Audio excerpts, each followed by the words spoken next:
satisfação muito grande, uma satisfação imensa de trazer a nossa colega de Maringá. Eu conheço muito bem a Maria Rita, mas não vou querer apresentá-la. Vou pedir que ela mesma faça essa apresentação para vocês, porque ela tem mais propriedade sobre ela mesma. Vocês já viram isso? Eu não estou entendendo. Preguiçoso. Faz amor, você faz amor. Gente, eu tô brincando com o Mauro, mas ele me conhece muito bem mesmo, porque o meu berço psicanalítico, um dos meus berços é aqui em Londrina. Né? Eu penso que o Mauro me ajudando já ao longo da vida a partejar alguns bebês. E esse é mais um, porque esse texto é um bebê que surgiu há pouquíssimo tempo, já estava sendo gestado, mas a convite do núcleo para essas conversas e com a data marcada, houve então um estímulo para que ele se configurasse, e aí as coisas foram acontecendo, coisas muito interessantes. Bom, então eu sou a Maria Rita, eu sou de Maringá, mas Maringá em Londrina, assim como uma grande casa. Sou psicanalista pela Sociedade de São Paulo, fiz psiquiatria há muito tempo, trabalhei no hospital psiquiátrico, fiz formação na clínica Hospital Pinel de Curitiba, e já depois, quando eu comecei a minha formação em São Paulo em 2000, gradativamente eu me afastei da psiquiatria e fui me dedicando e me embrenhando nesses terrenos aqui que vocês vão ver daqui a pouco. Acho que é isso. Esse tema é um tema que surgiu, a Bia, que é a responsável pelas conversas, ela queria divulgar, e ela queria uma data e ela queria um tema. E a coisa foi assim, esquentando, e num dia surgiu desse jeito. E assim ficou. A hospitalidade ao estranho em nós. Retomando a pré-história desse texto, tem uma poesia que é do amigo do Freud, aquele Heine Maria Rilke, o poeta. E essa era bem mais antiga, mas tinha me chamado muita atenção, que é assim: talvez todos os dragões de nossa vida sejam princesas que estão esperando, que estão somente querendo nos ver agir apenas uma vez, com beleza e coragem. Talvez tudo que nos assusta seja em sua profunda essência algo desamparado que quer o nosso amor. Então eu não estou abrindo caminho com Freud, mas com um amigo dele, e a partir daí a gente vai conversar um pouco sobre o que foi acontecendo nessa elaboração do texto. Lembrando então para todo mundo aquela grade famosa do Bion, que eu penso que talvez a maioria conheça, mas o que eu gostaria que vocês visualizassem enquanto a gente for desenvolvendo algumas coisas sobre o texto, é aquela coluna vertical que a gente tem os elementos beta, os elementos alfa e depois, quem lembra? A maioria não. Não? Então, são os sonhos, os pensamentos oníricos e o mito. Por que eu estou trazendo isso? Porque foi uma sacada muito interessante do Bion, que essa coluna ele chamou da gênese do pensamento.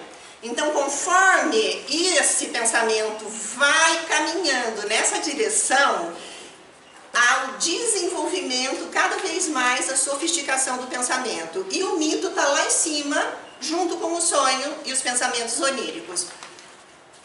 Por isso que eu vou falar agora o que é mitologia. Porque eu vou usar um mito. O mito é aquela história que vai sendo transmitido lá desde os primórdios, por aquele grupo de pessoas que, através através de geração em geração, vão atravessando o tempo, tentando explicar alguma coisa, tentando explicar o mundo. Isso é o mito. Então, o que é mitologia? Mitologia é o relato de uma história verdadeira, ocorrida nos tempos dos princípios, quando com a interferência de entes sobrenaturais. Eu quero que vocês prestem atenção em algumas palavras, porque a gente está falando de estranho, a gente está falando de dragões, a gente está falando de sonhos e de sobrenatural.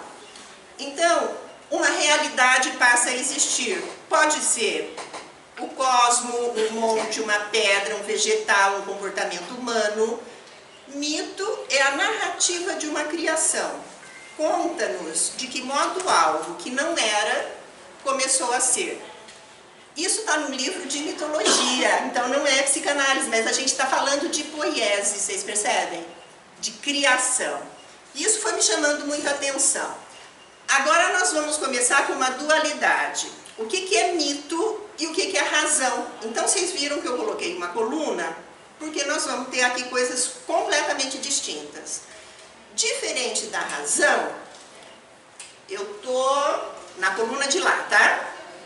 Então tentem imaginar, aqui é uma coisa que é outra completamente diferente, porque a gente vai raciocinar assim, em dicotomias. Vamos começar pelo mito mesmo. O mito, acredita-se nele por um ato de fé.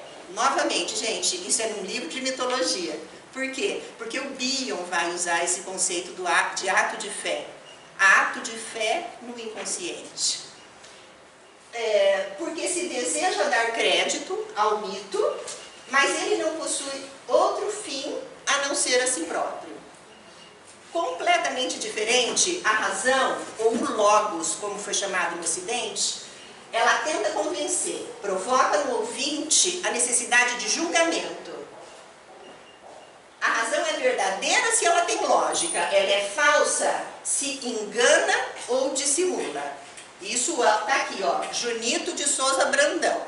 Para quem não conhece, é um estudioso da mitologia, são 3 volumes,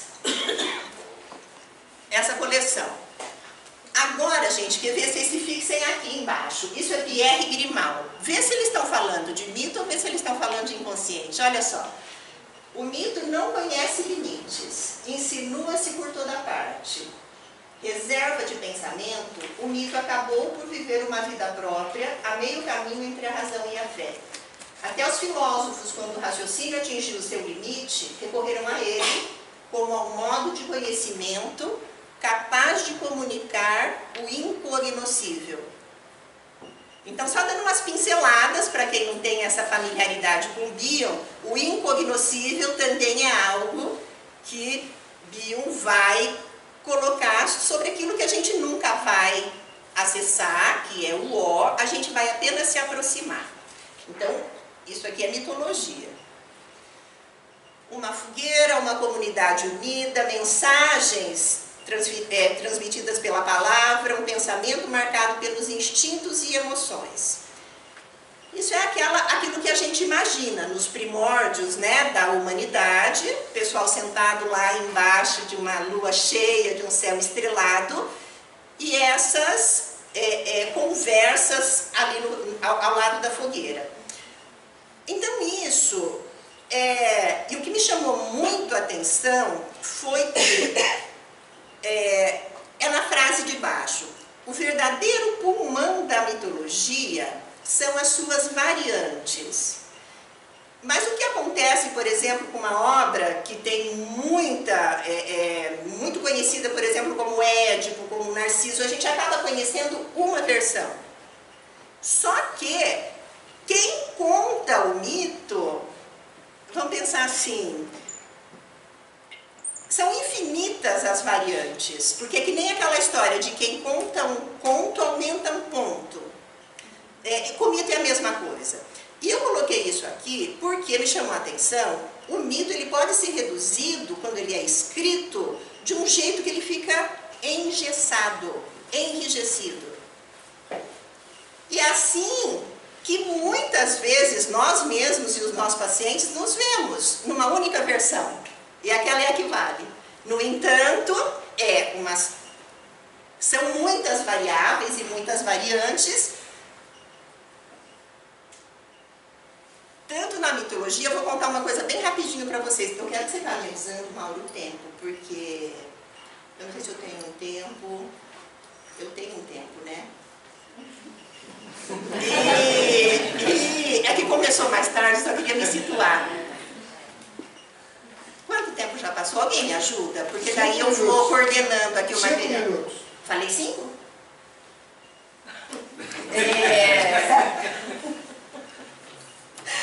O conflito entre os opostos... Porque eu acabei de falar aqui, não acabei, né? Tá bom. O conflito entre os opostos é um dos temas centrais na psicanálise. Então, vocês viram que a gente já começou do mito com os opostos entre a razão e o medo. Ah, tá. Antes de começar, muitos mitos da criação tentam explicar a criação. E um deles é o mito do ovo cósmico.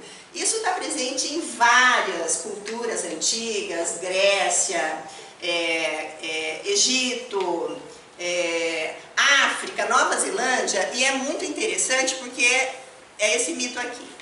O ovo cósmico seria o núcleo do princípio e também o estado perfeito em que os opostos estão unidos. Uma coisa só, enquanto os opostos não se separarem, o mundo ainda não começou. Ainda não nasceu o tempo e tampouco existe o espaço. Só que depois esse ovo vai ser dividido em 2 partes e nós vamos ter o primeiro par de opostos. A luz da consciência e as trevas do inconsciente. Aqui, eu vou dar uma noção para você, porque esse trabalho é o trabalho de uma neurologista que me caiu nas mãos assim muito recentemente, só que entrou como uma luva. Por quê? Porque ela vai estudar, o nome do trabalho é Cérebro, Neurociência e o Caminho da Individuação. E ela vai dizer então o quê? A biologia, com o cérebro, a forma anatômica do cérebro, 2 hemisférios, o direito e o esquerdo. Então ela vai conversando com a gente, por quê? Porque esses hemisférios são completamente diferentes. Vamos lá. O hemisfério esquerdo, ele parece obsessivo. Ele é empilhadinho. Isso falando da microscopia das células. Colunas verticais empilhadas, organizadas, permite uma clara diferenciação de funções mentais separadas. No Ocidente ele foi chamado de logos ou razão. Ele age sobre o mundo, submete a classificações e categorizações. As suas funções são a dedução lógica, a atenção ao detalhe. Sua operação principal é a separação e a discriminação. O hemisfério direito, ele é todo amalgamado, tudo junto e misturado. Só que ele é muito mais rico em conexões que vão até centros muito antigos, assim, em relação ao desenvolvimento da espécie. Tem alguns lugares dentro do cérebro, eu vou mostrar isso. E no hemisfério direito, essas conexões atingem o sistema límbico, que é o local da vida afetiva e maternal. Elas alcançam todo o tronco encefálico ou o cérebro arcaico, que está aqui, ó. Deixa eu ver se está aqui. É isso aqui. Só para ter uma ideia, esse é um corte, é um hemisfério.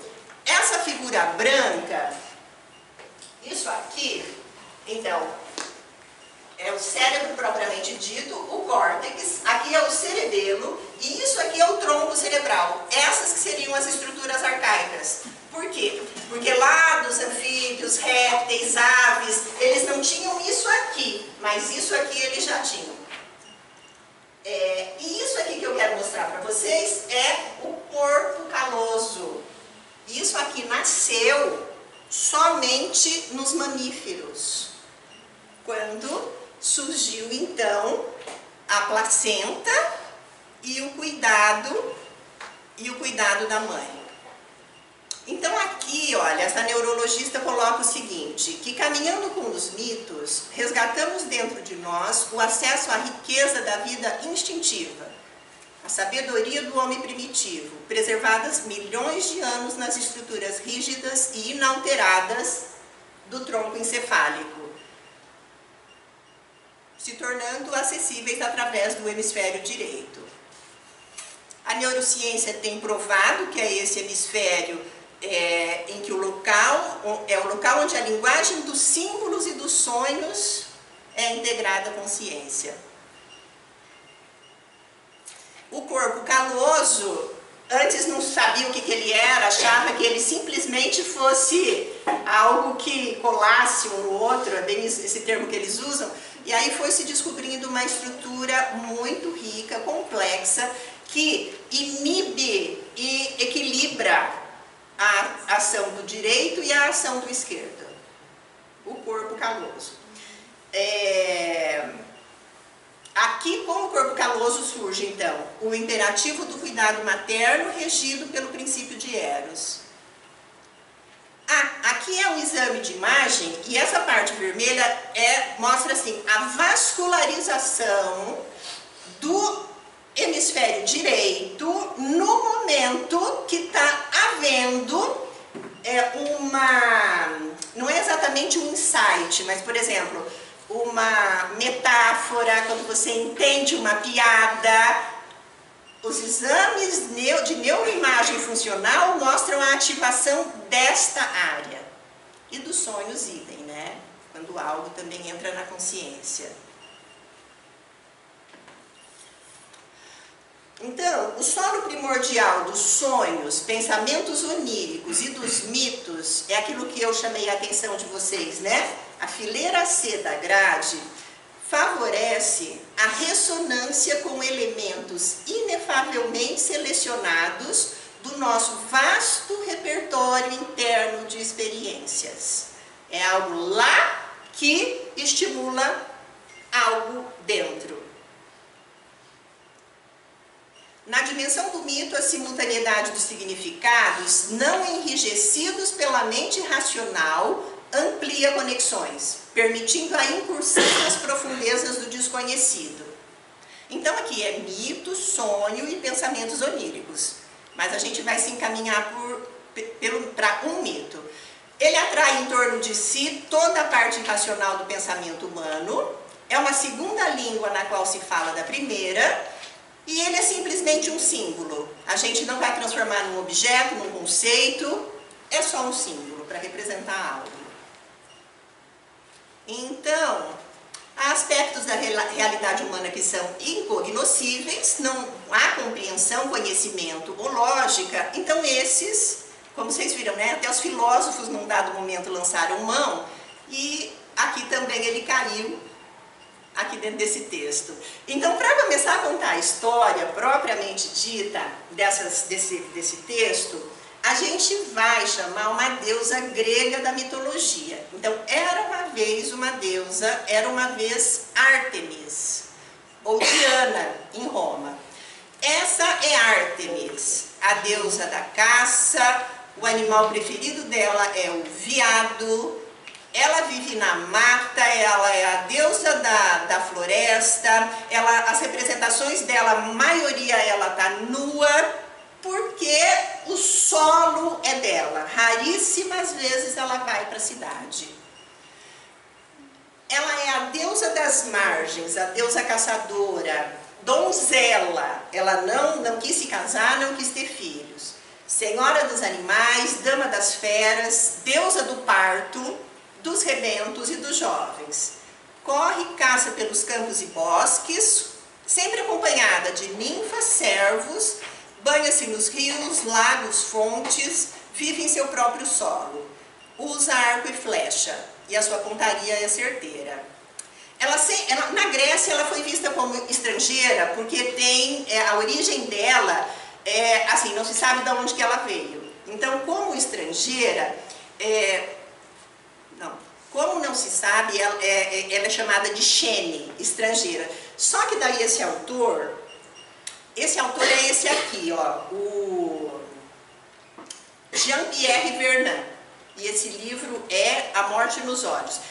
Foi daqui que ela nasceu, do meu encanto com ela nesse livro aqui. Então aqui ele está dizendo que a estranheza não é por ela ter vindo de outro lugar, mas porque ela sempre tem uma distância em relação à cidade, aos outros deuses. Então essa estranheza é em relação à diferença, à alteridade dela em relação aos outros. Que todas as montanhas sejam minhas, declara Ártemis, a deusa caçadora, jovem donzela. Ela é filha de Zeus e de Leto, irmã de Apolo, e como ele usa o arco e a flecha. Para vocês terem uma ideia de como o mito pode tudo, ela é irmã gêmea, ela nasceu antes e ajudou a mãe a fazer o parto do irmão. É a senhora do agreste, das terras não cultivadas, que estão além dos campos, dos montes e bosques. Ela então é a deusa dos confins do território e agora, gente, da natureza intocada. Ela é também liminatis, ocupa brejos, lagoas, orla marítima, zonas costeiras, limites imprecisos entre a terra e a água. Pronto. Então, falei. Não, tendo nascido antes do irmão e ajudado a mãe nos trabalhos de parto, ela ficou tão horrorizada com o que sofreu a mãe, que pediu ao seu pai Zeus o privilégio de permanecer virgem para sempre. Mas, curiosamente, ela é a deusa do parto.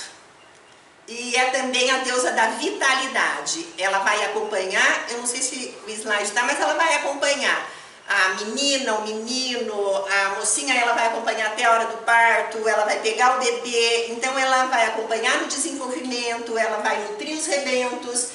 Ela é a deusa da vitalidade, do desenvolvimento vital. Ela tá linda até agora, né? Aí, a gente não pode se enganar com os deuses gregos e muito menos com nós, os humanos. Então, essa simplicidade dessa deusa não é bem assim. Os seus primórdios remetem a um povo que se situa do lado oposto da Grécia, os Tauros da Sítia. Isso é uma das versões. Tem outras pessoas que dizem que ela vem da Ásia, tem outro que dizem que ela veio das ilhas nórdicas. Mas então, aqui, nessa versão, os Tauros, eles não se misturam ao outro. Pelo contrário, capturam os estrangeiros, especialmente os gregos, e o degolam.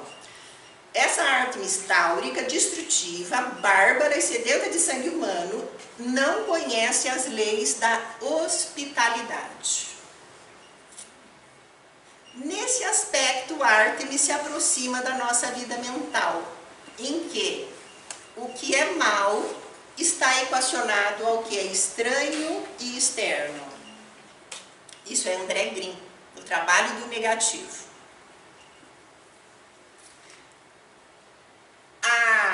A mitologia é a movimentação de todos esses elementos míticos. Então, né, nisso que eles chamam desse palavrão que é mitologema, de Ártemis, ela vai ser acolhida num dado momento pelo povo grego. E ela será integrada ao seu culto como a deusa do homem civilizado. Daquele que reserva um lugar para que não é ele mesmo, o estranho, o xenos. Só que daí tem uma cilada. Por quê? Ainda está bonito. Ela exprime agora a capacidade que a cultura tem de integrar o que lhe é estranho, de assimilar o outro sem com isso tornar-se selvagem. A cilada vem aí. Não. Seu culto promove a integração de elementos diversos, até então hostis. O que antes fazia dela o outro, torna-se agora o elemento constituinte do mesmo, como condição da própria identidade. Agora, um outro autor, Lopes Pedraza, ele diz que tem um culto na Grécia, a deusa Arte, tem vários cultos. E existe uma iniciação em que as crianças são iniciadas em Ártemis aos 9 anos. idade do catecismo, em que subliminarmente se impõem as regras básicas da religião, das ideologias e da sociedade. Então a Ártemis estava livre, selvagem, degolando todo mundo, fazendo um monte de bagunça e de repente ela se enquadra. E aí pode acontecer isso aqui, isso é bio. Em uma idade precoce, nós já aprendemos não só a não ser nós mesmos, mas quem devemos ser. Nós temos um rótulo, um diagnóstico, uma interpretação bem estabelecidos de quem nós somos. Aqui a gente vai ter então esse embate e esse sofrimento para o resto da vida. Uma transformação individual pela vida fora, que é preservar, né? Tecer os próprios movimentos dentro, então, de uma margem, de uma fronteira, em que o outro existe. É claro que existe, porque a gente está o tempo inteiro vinculado ao outro. No entanto, tem uma intimidade, tem uma área de natureza intocada que é preciso ser preservada, porque senão a gente entra lá no catecismo. A força da simbologia de Ártemis não nos trará o incognoscível do outro, mas de nós mesmos. Ela nunca nos trará isso. Ela preserva margens que dizem respeito à delimitação da nossa própria figura humana. Gente, isso aqui são conjecturas agora, quando não tiver autor, são cogitations que eu fui fazendo, tá? Depois a gente vai conversar. A característica central dela é a caça. Ela trata de tornar, de certa forma, permeáveis as fronteiras entre o selvagem e o civilizado, já que a caça nos faz passar de um lado ao outro. Ao mesmo tempo, ela mantém essas fronteiras perfeitamente claras. Os lugares que pertencem a Deus, as zonas limítrofes e interpenetração, remetem a um território inconsciente, inexplorado, podemos colocar aqui estranho, que em certo ponto faz fronteira com a consciência. Como caçadora, a vinculamos com a imagem primordial, a deusa que inicia e propicia a caça. Aproxima-nos da sofisticação do instinto. Caçando ele não de outra maneira, conectamo-nos de novo com o homem primitivo interior. As flechas de Ártemis têm a precisão daquilo que é intuído a partir do seu vasto território. Nessa metáfora, nosso inconsciente. Ela simbolizaria nosso instinto de caça, nossa força de busca, um movimento que só pode ser feito dentro de nós. Seguindo a caça, abrimos fronteiras, alcançamos novos territórios. Que caça aqui que eu estou falando?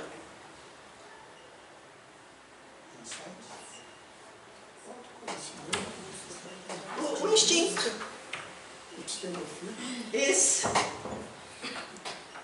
Eu vou contar rapidamente, porque são muitos os relatos sobre ela, mas esse aqui, ele é bem simbólico, é o de Acteon, um caçador que espiou a deusa nua e foi instantaneamente transformado por ela num veado. Ele foi destroçado pelos próprios cães de caça e que não reconheceram o seu amo. Seus destroços foram reunidos por sua mãe, né, do Acteon, autônomo, e sugerindo a possibilidade de reconstrução, algo de inédito dele que poderia vir a nascer. E aqui eu vou passar rapidamente, depois a gente volta, mas eu não podia deixar de citá-lo, mas levantar essa questão. Quem é o agressor? Ela ou ele? Vocês entenderam a história? Rapidinho? Ela estava lá, tomando o banho dela, na mata, ele invade. Ela transforma ele num veado, que é destroçado pelos cães. Ah, e outra coisa, o veado que é o bicho preferido dela. A fúria da deusa, na verdade, é uma denúncia seria uma denúncia aos aspectos profundamente particulares que ela protege. Ela defende-se instintivamente quando é invadida em suas margens. A área de privacidade corre o risco de ser desnudada e de não lhe restar nada do que é essencialmente íntimo e virginal. E aqui é o Michel Eigen. Aspas, preciosos são os momentos em que, apesar de não entendermos a estranheza dos nossos sentimentos, pelo impacto que causam e pela incapacidade de suportar, processar aspectos árduos, difíceis do nosso mundo afetivo, sendo intolerável manter o que nós estamos sentindo, cindimos, clivamos, desviamos, escapamos, recanalizamos, atuamos, somatizamos, como se não soubéssemos o que fazer com o que sentimos, perdendo-nos do nosso instinto, da nossa caça. Bion, agora citado pelo Rothenberg. Na interpenetração com o desconhecido, é que dor e horror podem vir a ser acolhidos e tolerados. O respeito à mente humana, mesmo que não saibamos o que ela é, aspas, é o Bion falando, é parte do que denomino permanecer capaz de ser mitificado. Temos que ser capazes de tolerar o mistério e a nossa própria ignorância. O outro será sempre o outro de nós. Isso aqui é o Eigen, novamente. Seja num casamento, relacionamento profundo ou parceria analítica, é necessário que se aprenda a sobreviver às destrutividades direcionadas um ao outro. Eigen vislumbra o mistério da nossa fragilidade. Nunca se sabe o que vai ruir. Tantas são as tensões. A tensão da vida, a tensão de estar vivo.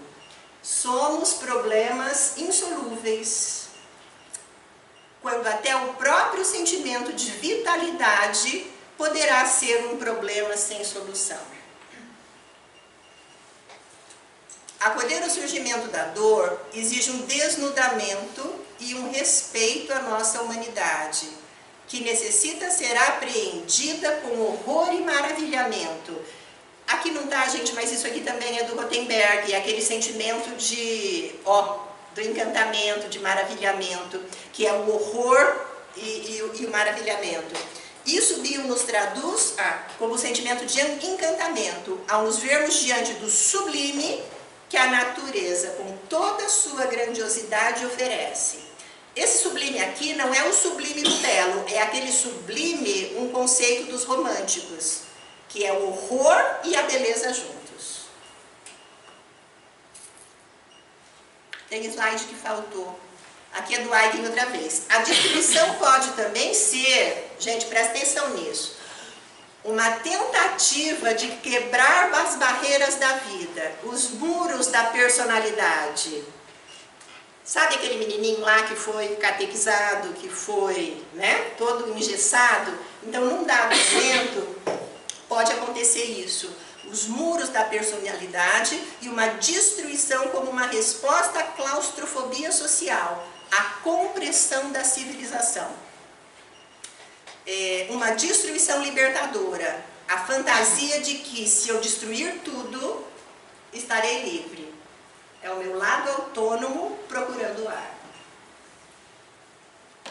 Sobreviver à destruição é crucial, essencial para a sobrevivência do relacionamento. A qualidade com a qual vocês sobrevivem às necessidades destrutivas um do outro é crucial para a qualidade e para a evolução do relacionamento. Eu estou citando o Eigen e a maioria do que eu estou falando dele é de um livro chamado Cabala e Psicanálise. Ele é um psicanalista vivo, mora em Los Angeles, conheceu o Bion, teve lá algumas conversas com o Bion, depois se der tempo vou contar umas coisas interessantes que ele contou. O Eigen, num vídeo dele. A perplexidade de experimentar a admiração, to be awed, pelas profundezas da minha ignorância e ver o inesperado desdobrar da vida enquanto nos debatemos com ela, enquanto a servimos. A gente está aqui falando da perplexidade com o nosso estranho, né? Sob o ponto de vista de Ártemis, não há o outro. O mito fala de entrar no desconhecido a partir da própria subjetividade. No entanto, a simbologia de Ártemis ilumina suas fronteiras, sua alteridade, sua diferença. Ártemis não tem morada urbana fixa, é a morada que se movimenta com ela, nos limites e contornos de suas próprias margens, bem delineadas, constituindo uma cesura acompanhada de liberdade, pois essas são fronteiras exploradas puramente através do instinto, quer dizer, de dentro para fora. Ártemis só pode relacionar-se com o outro a partir do momento em que ela se relaciona com ela, dentro dela, entrando em territórios alheios em si, ainda não maculados pela experiência anterior, que é o que o Bion vai dizer para a gente tecnicamente fazer, né? Sem memória, sem desejo, sem compreensão. Ainda não maculados pela memória, por expectativas, por razão, lógica e compreensão. Podemos cogitar as ninfas, os animais dóceis, que tem vários que vivem ali no secto, em alvoroço do lado dela, que são as corças, os mais mansos, só que tem as feras também que ela vai atrás. Então, como objetos internos, exigindo nossa hospitalidade, liberdade de acompanhá-los e integrá-los em nosso universo mental. A lança certeira da deusa, guiada por seu instinto, alcança o animal fugidio e escapativo, o outro dela, que agora pode ser absorvido por ela, dentro dela. Nesse momento, a deusa parteira traz à consciência uma nova ideia ou uma obra primeira, ou seja, nascida do solo primordial de nossas mentes. A descrição daquela Ártemis táurica selvagem parece muito mais a forma como os gregos viam aquela cultura, os tauros da Sítia, que é como nós vemos o outro, bárbaro e inferior. No momento em que aquilo passa a ser nosso, torna-se civilizado. E é assim como nos vemos. Então, a diferença está nessa visão dicotomizada. Ou é uma coisa ou é outra. O outro é sanguinário, eu sou civilizado. O outro é mau, eu sou bom. Isso pode ser o ponto de vista de quem está lá naquele comecinho da mente primordial e não se recolhe à intimidade e privacidade de sua mata virgem. O território inconsciente, o reino das pulsões, do id. Não há como olhar para o outro, o estrangeiro, o sanguinário, se não há o outro, se só há nós mesmos. A nossa própria Ártemis está lutando para ser compreendida e talvez esse processo seja próprio de nós analistas, somente nosso. É o aspecto eu caçador de mim, relacionado apenas à nossa existência e que independem do outro ou do analisando. As profundezas da psique, eu não sei quantos slides ainda faltam, não tem como eu saber, né? Mas acho que está acabando. Acabou. As profundezas da psique somente se revelam sob o olhar simbólico, entrelaçando margens e realizando travessias. A partir de uma identidade frágil e fragmentada, saímos à busca de uma personalidade, gradualmente mais sólida, profunda e integrada, dos aspectos dos quais temos consciência, daquilo que para nós é claro, confortável, para um caminho desconhecido, em busca de conteúdos ainda mergulhados no inconsciente. A Artemis tem essa forma particular de lidar com o outro. Lida com o outro quando se torna ela mesma. Incrível, ela deu o tempo certinho.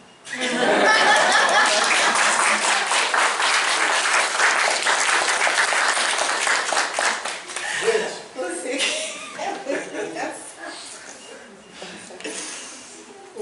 agora nós vamos fazer um pequeno intervalo, vamos tomar um cafezinho e vamos aproveitar a presença da Maria Rita aqui e vamos conversar com esse trabalho maravilhoso, essa integração que ela fez do mito de uma forma primorosa. E eu sou muito interessado em mitos, achei maravilhoso o trabalho dela sobre esse aspecto também, além de outros aspectos muito bem integrados. Eu acho que nós vamos aproveitar muito bem. Dá pra gente conversar um pouquinho? O que vocês acham? Não cai a peteca. Direto? O que vocês acham? E depois, daí vocês avisam, eu não sei como é que faz o cafezinho. Depois a gente vê, gente. Vamos. Eu tô doida pra saber o que vocês acharam. Estamos embalados, né? Eu tô louco pra ir no banheiro, mas eu... Não, vamos lá. Agora tem que ficar. Sei lá, o que vocês acham? Continua? Vamos, continua. Continuamos então. A ideia é essa, gente, é conversar. Já que a pra lá e pra maioria cá. foi unânime, né? Ninguém contestou.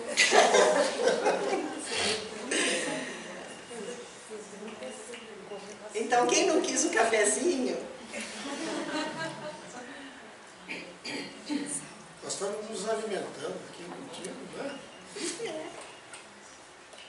Quais são os comentários, Mauro? Você que vem estudando mitologia há tanto tempo, né? Ele queria café, gente.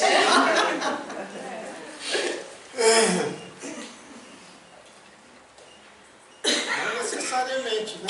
Está perto. Não elaborei ainda. Normalmente o mal é da síntese, né? Eu queria... que eu não consegui parar de pensar naquela coisa do René Spitz, no primeiro ano de vida. A criança primeiro, ela começa a estabelecer uma relação com a mãe, com a familiaridade. Ela começa a reconhecer no formato do rosto humano a familiaridade daquilo que lhe dá vitalidade, né?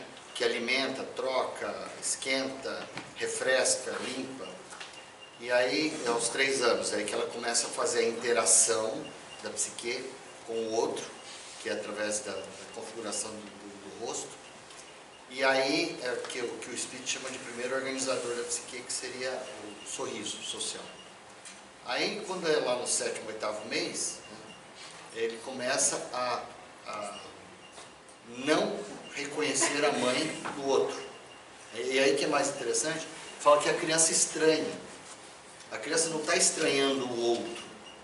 O que ela está sentindo é falta daquilo que lhe é familiar. Certo? Então, ela chora, não porque é o outro, mas porque aquele não representa quem lhe dá a vida. Então, eu fiquei pensando nisso o tempo todo, né? Porque eu gosto muito do Spitz, desse livro. Eu fiquei pensando, né? O quanto o outro representa, né, a impossibilidade da gente se alimentar. O outro desconhecido. O outro desconhecido que nós não conseguimos integrar porque o outro nos é estranho. Que o Spitz fala que a criança chora para o estranho, que na verdade não é o estranho, não sei aquilo que não lhe é familiar. E a outra coisa que eu pensei num mito mais moderno, que é a ópera do Pink Floyd, The Wall, né, quando fala da quebra, destruição dessa barreira que coloca esse limite, né, em que você cita aquela coisa do que nós somos, que nos é imposto personalidade, né? Não sei se foi assim que eu entendi. A cultura, a moral, Isso, a ética. Nos é imposto ser um outro que não... Que vem de que não fora somos para dentro. natural, exatamente. E que nessa ópera do Pink Floyd existe a necessidade de um rompimento para uma reconstrução. É verdade. É verdade. Que também é uma obra que eu gosto muito. Então, eu fiquei o tempo todo pensando nisso, né? Do bebê, né? Que 8 meses, imagina, né? Ele tem que lidar com essa coisa que... Como é que com 8 meses ele começa a entender, quer dizer, que na verdade é muito primeiro, né? Quer dizer, como é que ele começa a entender que aquele outro que não é familiar não tem a capacidade de lhe dar a vitalidade? Eu gostei do termo da vitalidade na hora que foi citado. Para mim, a minha ideia foi por aí, né? Então, Enquanto o outro representa uma ameaça... Como que é teu nome? Maurício. Maurício. Enquanto o outro representa uma ameaça, como a representação daquilo que eu estranho em mim. E aí, eu gostei muito dessa natureza intocada que ela preserva. O outro é importante, a mãe é importante. No entanto, desenvolver, delinear essas margens da minha figura humana separada dela é essencial para o nosso desenvolvimento, para a nossa saúde, né? Mental. Que é justamente a partir do estranhamento que ele começa a colocar o limite entre ele e o outro. 1, 2.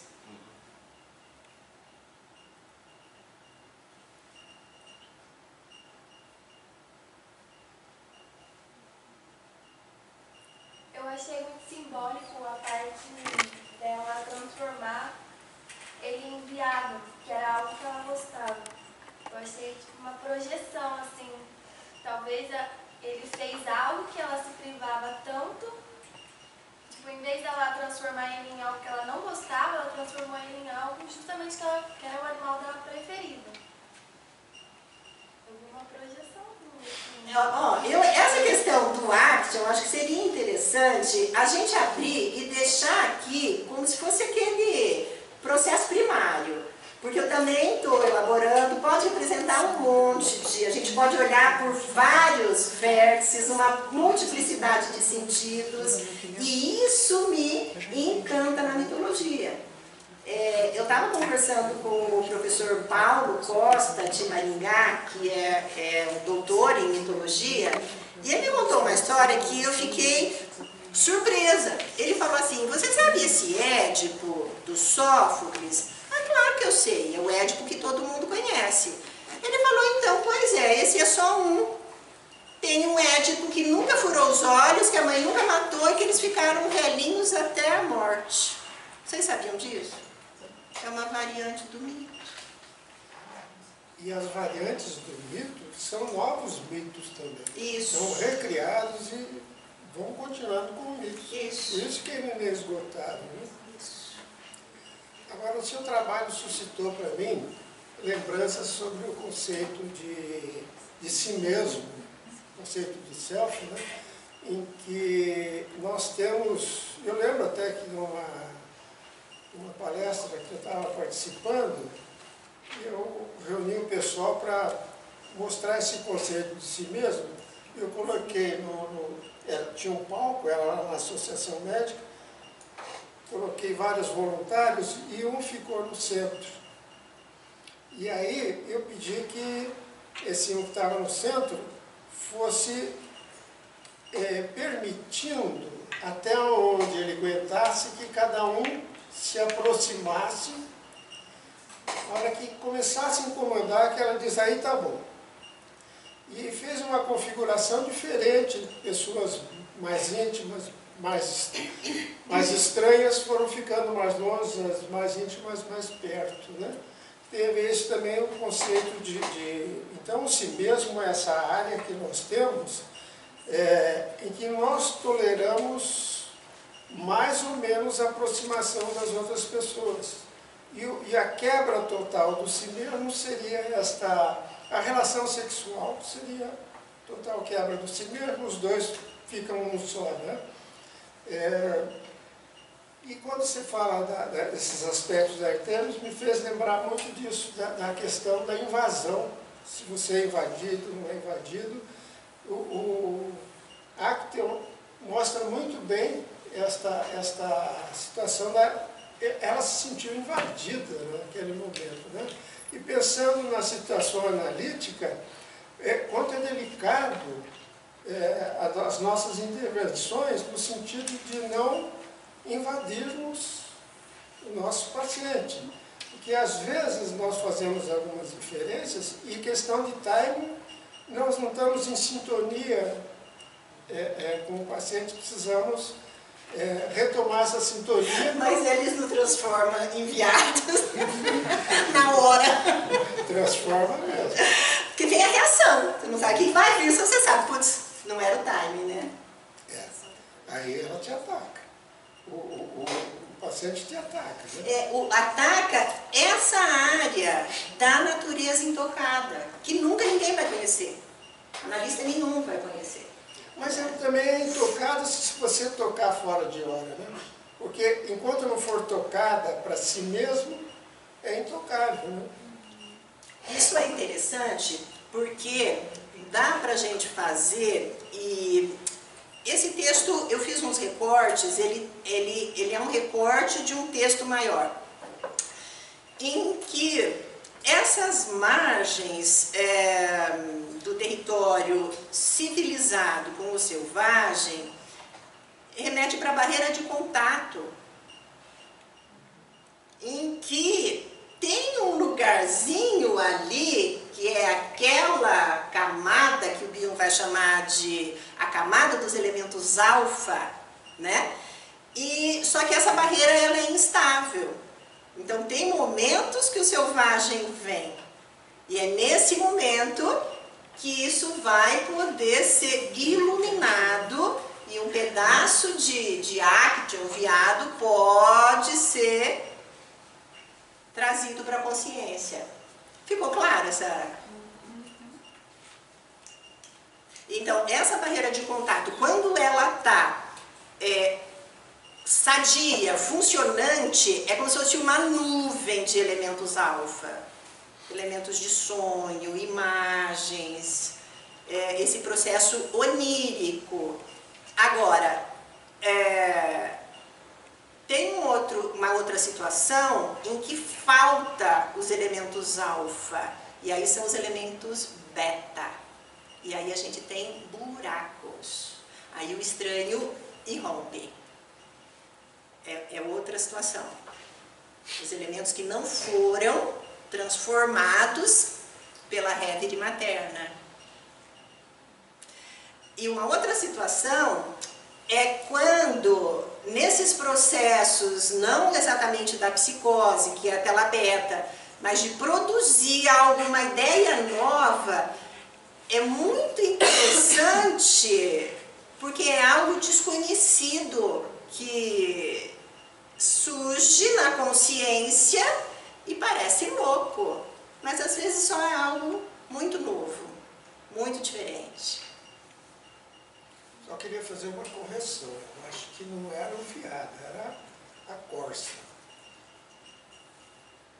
Você sabe que eu procurei? Ó, corça, viado e cervo. Eu fui no dicionário. É o viado porque tem na mitologia, o veado ele era um animal muito usado lá antes da idade medieval, para roupa e comida. E ele foi muito caçado. Então, os povos antigos observavam muito o movimento, os hábitos e perseguiam. Então, eles passaram a conhecer o veado muito bem. Mas o Homero não fala de veado na Ilíada, que na Ilíada tem um momento que o Agamemnon mata um animal que nós estamos discutindo que era, mata um animal sagrado de Ártemis e ela castiga todo o povo grego e não tem mais vento. Eles não podem ir até Troia, está toda armada, reunida e não tem comida para todo mundo se ficarem muito tempo ali parados. e ela exige o sacrifício da filha do Agamemnon. Então, E era a corça. era a corça. Mas a corça, o viado, qual que é o outro que eu falei? O cervo. Mas aí, Maria, tem aquilo, né, de que o mito, ele tinha essa característica da oralidade. Então, em cada região que isso se expressava, também tinha um tanto disso, né? Depois, com as escritas e com a tragédia, é que ele vai se cristalizando. E aí a gente tem, então aqui era a corça, mas, né, de repente, pela região em que ele estava sendo vivido e contado, podia ser um outro bicho. Então, acho que esses elementos, eles variavam, porque o mito, ele carrega esse tom da oralidade, né? Acho que você matou a charada. Depois é que vai se enrijecendo. Então, e você citou o Ovídio. O Ovídio é um texto escrito. Né? Exato. E esse viado, a simbologia dele, é muito mais antiga. É dos tempos mesmo, tem outro nome, paleolítico. É do paleolítico. Então, é gostoso isso, porque a gente não precisa ficar brigando para bater uma verdade e fechar a questão. Porque justamente não tem uma verdade, né? Foi o que ela falou do mito, né? Você está lembrando. Né? Então, ela não é boazinha, você lembrou, né, Mauro? Ela manda matar. Só que ela acabou não matando a filha do Só que ele não ficou sabendo. Não ficou nem sabendo. a mãe dela. E ela foi se transformou numa deusa dela em Tauris. Então, ela foi ficar, a Ifigênia, num templo de Ártemis. Mas como Ifigênia. Só que lá pro pai, mãe, tudo, aí vai acontecer um monte de tragédia, ela foi tida como sacrificada pela deusa.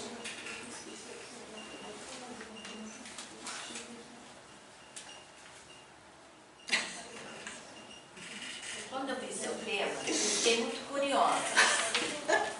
Né? A hospitalidade ao estranho dentro de nós. O que será que a Maria vai falar? Não conheço, Mauro. O que será? Várias pessoas me perguntaram, teve um momento que nem eu sabia. Assustou, né? Assim, puxa vida, né? Mas parabéns, Maria Rita, pelo seu trabalho. E é uma questão que ela abrange tanto o psiquismo quanto o social. Porque se a gente pensar em ver na questão do psiquismo, tanto nós podemos, como você trouxe, a questão do intocável, do instinto, do inconsciente, né? Do estranho, como, né, o colega falou, o limite se dá a partir do estranhamento, o outro se dá a partir do estranho, né? Então dá para pegar tantos aspectos. Eu fiquei pensando no eixo do narcisismo, né? O eixo do narcisismo, em que dentro da nosso eixo narcísico, o outro sempre será um estranho, né? E o outro, aquilo que não diz o que nós assim desejamos, também é um estranho dentro de nós. E numa situação, fiquei pensando numa situação social, né? Pensei no Hitler, o diferente, o estranho, não o Hitler, como também outros eventos sociais, né, que a gente tem acompanhado, a questão do terrorismo, a questão do estranho, do que a hospitalidade, o estranho. Então, é um tema que a gente sai do psíquico e vamos para uma macroestrutura.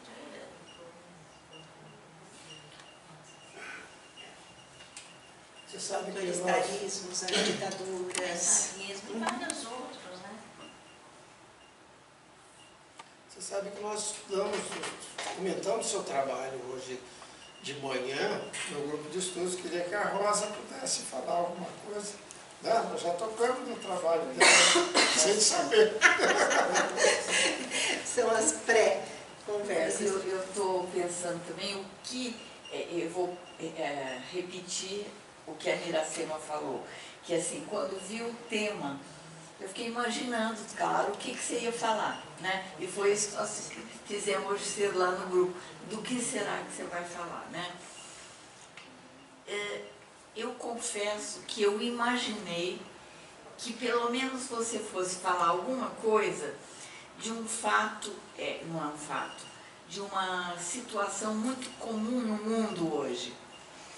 O estranho que sai da terra dele, porque ele é por situações de guerra, de atrocidade, ele é obrigado a sair. Aí ele vai procurar uma outra terra e aí ele não é recebido, não é aceito. Estou falando dos imigrantes, né? E eu fiquei pensando assim, o que eles provocam em nós, porque aqui também, em cada um de nós. E eu tenho prestado atenção numa coisa que as pessoas sempre não, mas nós não temos nem para nós, sabe? Espera um pouquinho, né? Mas é isso, aí tudo isso que você falou do limite, da construção dessa proteção, desse limite de proteção, e o outro que vem como se fosse tomar alguma coisa minha e dos meus. Não sei se eu estou sendo clara. Não, está sendo clara, só que eu estou pensando que minha e dos meus, mas que tem a ver com coisas psíquicas também, né? Assim, que profundamente... Ah, entendi. Só que você não falou do que nós falamos, né? Então você fala mais.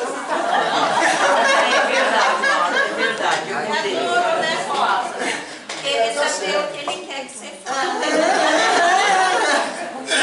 Nós estávamos estudando a questão da anorexia, da relação do filho, e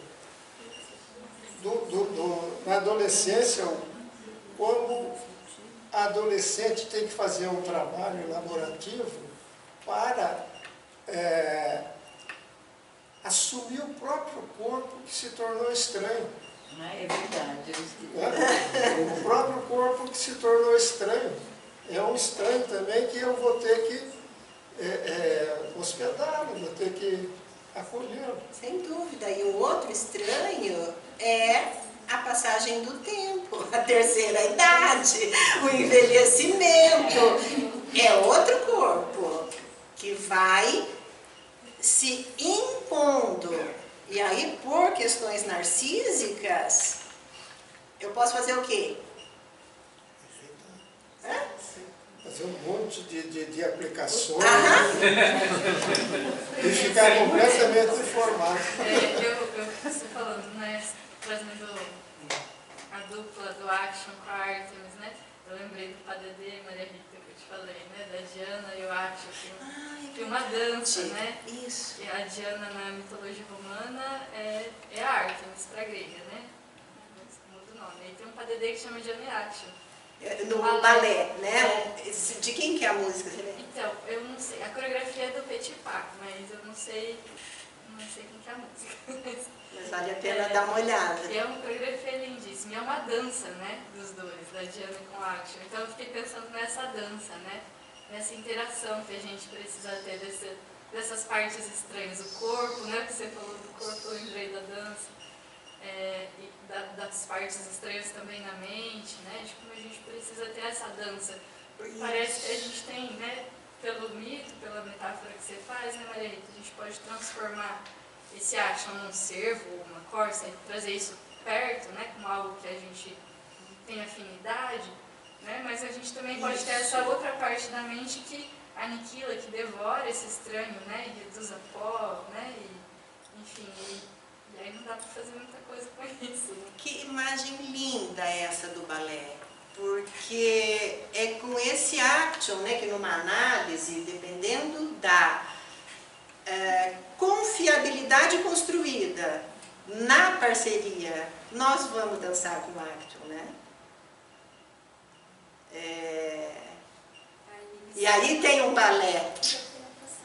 É o passo da inibição e a penetração, né? Aquilo que você falou no início, a dança de avançar e recuar. Que lindo, é verdade. Como se fosse E eu tornando algo mais ritmado, recua, avança. maleável, Aham. mais, né, e mais familiar. Você entende o ritmo, entende que vai ter um recuo e aí então você avança.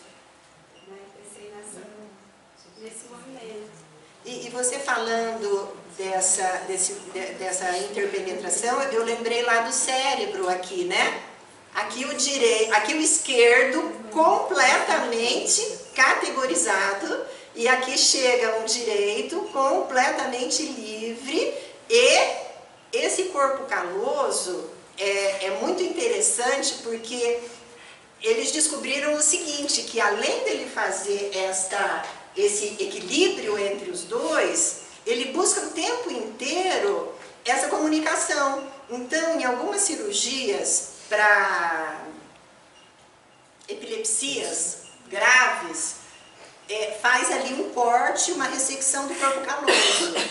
E aí começaram a perceber que funcionava só por um tempo e depois a pessoa começava a ter convulsões novamente. Ele se regenera. Então, ele busca a conexão. E aí eles chamam assim, é caloso porque é calejado. O tempo inteiro ele está buscando a Eu acho que ele deveria chamar Eros.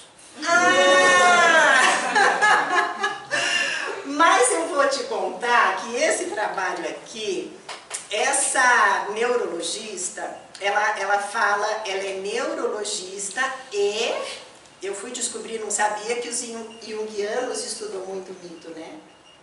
E tanto o Junito Brandão, o Vernon, eles colocam muitos analistas junguianos. E ela é uma analista junguiana.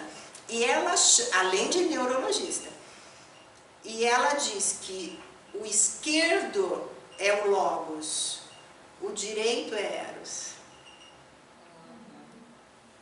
Então, é eros e razão, é eros e logos. É o padedê, né? É action pedindo para entrar e caber, sei lá, quer dizer, mas na hora que entra, ele já está transformado também, né? Já que você citou a neurologia, a neurociência, né? Então, alguns dados. O Daniel Kahneman, que é um psicólogo que ganhou o Prêmio Nobel de Economia, ele fala que nós temos duas formas de pensar basicamente. Sistema 1 e sistema 2, que seria uma pensando rápido e devagar. Né? Um mais elaborado, mas normalmente como a gente gasta muita energia para pensar, a gente tem que tomar decisões rápidas. E aí ele fala uma coisa de uma outra maneira, e que esse pensamento rápido, essas decisões rápidas, esse julgamento rápido que nós temos que fazer o tempo todo, né, ele acontece a partir da formação de mitos internos. Você tem que ir construindo crenças pelas quais, né, você julga e que são capazes de levar a gente a enganos terríveis.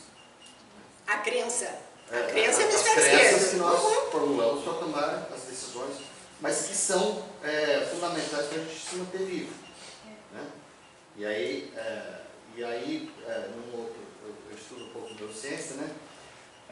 O Pradep falando que a gente tem, se calcula em torno de 11 trilhões de informações por segundo sendo processadas no cérebro. Quer dizer, e que a gente só daria conta de 0,0001% Muitíssimo pouco. de ter 0,001% de consciência desses processos.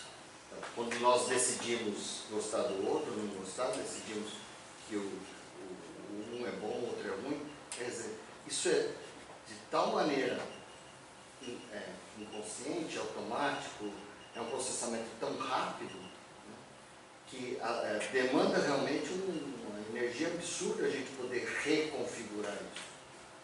Por isso que a análise é lenta, difícil. E se não reconfigura, fica um mito. calcificado, fica um muro. Exatamente. Fica o aprendido. Fica Como fechado, cristalização. verdade pronta. É assim que eu devo ser.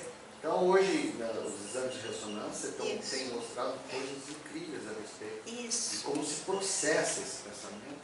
Isso. Né? Por exemplo, uma das coisas que eu achei mais legais desses estudos são a perda de dinheiro, né? Ativa núcleos do cérebro relativos à dor física. Então, Só faltava. Fala que dói no bolso. dói no bolso.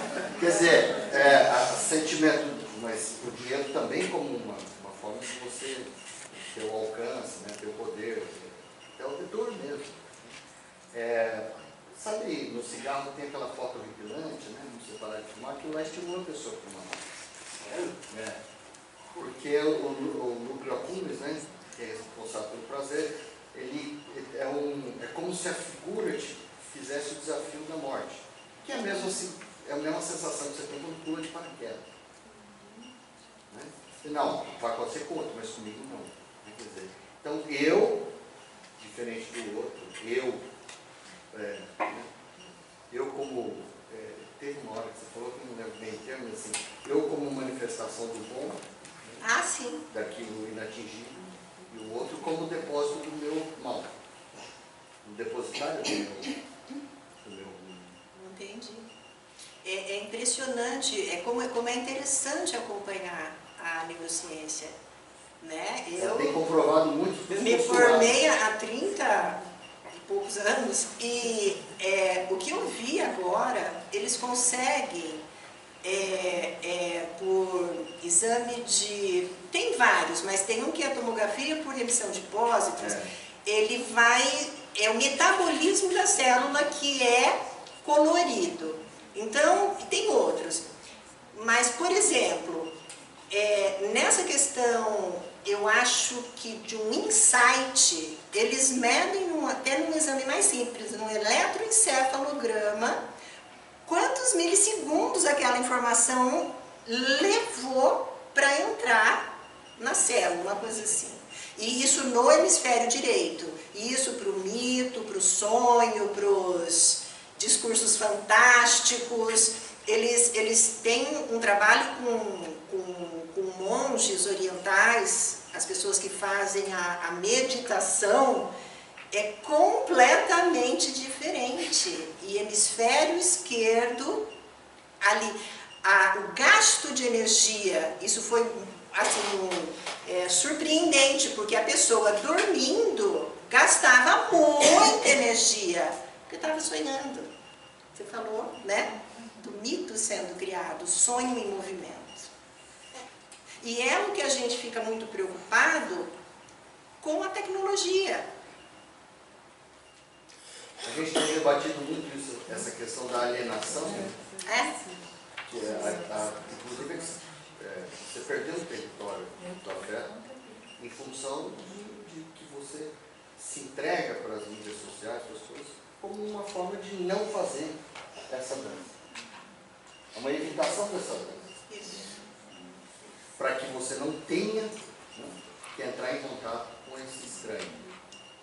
Você fica só em você mesmo, e aí a questão não é assim. E aí, o que o Bion, né, esse psicanalista vem falar para a gente o tempo inteiro, é da intuição. E intuição como preservação desse instintivo, desse acesso, né, com o que realmente não é urbano, não é concreto. Tem a ver com faro, tem a ver com ouvido, tem a ver com rastrear. Isso não me cheira bem, né? Isso não tá, né? Não estou ouvindo isso com bons ouvidos. Então, é uma questão, sei lá, que eu acho que gerações aí, né? Atrás a gente tinha muito mais. Deixa eu ver, tem alguém que chamou aqui? Pode conversar. Quero te parabenizar por isso, muito rico, né? Obrigada. Muito estudado. Você vai trazendo várias coisas, né, que me chamam a atenção. Basicamente você está falando da construção da mente, né? Através dos mitos, a passagem do sensorial, mental, né? Da mentalização. Não é à toa que você junta neurociência, como se a gente pudesse estar em busca do pulo do gato, né? Quer dizer, como se dá essa passagem do que é sensorial para o que é mental. O que Freud já procurava lá no começo. Porque essa é a construção na mente, né? Quer dizer, isso se dá com o estranho, você vai fazendo, quer dizer, com aquilo que pode ser integrado à mente, né? Aquilo que não é integrado não pode ser pensado, né? Quer dizer, como se, não é à toa que você traz Representado, né? não é à toa que você traz bio, a grade, né? Quer dizer, o mito é aquela passagem do sensorial para o mental. Ele tem essa função. As metáforas, mitos, sonho, né? Quer dizer, de que o pensamento possa caminhar na direção da abstração, né? Do pensamento, né? Quer dizer, a formação do pensamento. Então, acho que você vai trazendo de várias maneiras, né? Como é que se dá esse pulo do gato? Ele vai trazer do cérebro, a junção disso, né? Se a gente pudesse ver isso, né? Numa imagem, como é que isso se dá? Que é uma coisa tão misteriosa para a gente. Eu fiquei impactada quando eu vi esse trabalho. É um mistério para a né? gente. Como é que dá essa passagem? Né? Isso. Porque é sensorial para mentalização. Né? A gente fala de Reverie, a gente usa grade de bio, elementos alfa, elementos beta, etc. Freud falou isso de várias maneiras, mas por quê? É mistério. Né? Mas nós nunca vamos ter isso, porque Nunca vamos ver. Ter visto. nós nunca vamos, acho que chegar nesse ponto aí, eu tenho a impressão. Nós vamos ter sempre que trabalhar com metáforas. Porque, na realidade, nós estamos falando de mito como se fosse no sentido que ela definiu. E a razão não fosse mito. Na realidade, se a gente se dá conta que nós somos seres de linguagem, não tem escapatória, nós temos que simbolizar, e o símbolo não é a coisa. E se o símbolo não é a coisa, nós só podemos trabalhar com mitos. Tudo que por mais lógico que pareça, é lógico, mas não é verdadeiro. São É aproximações. que você está falando uma coisa interessante, quando eu coloco muito, né? A gente só pode viver no campo do finito. Aquilo que é infinito, a gente não alcança. Aproxima, tangencia. Então a gente tem que trazer para o campo finito, para a linguagem, né? É o que a gente tem, né? É o que está na nossa conversa. E a linguagem é sempre Porque ela é limitada. Vocês estavam falando dessa preservação da intimidade, da natureza intacta. Vocês pensam que isso pode ser construído? O que você pensou?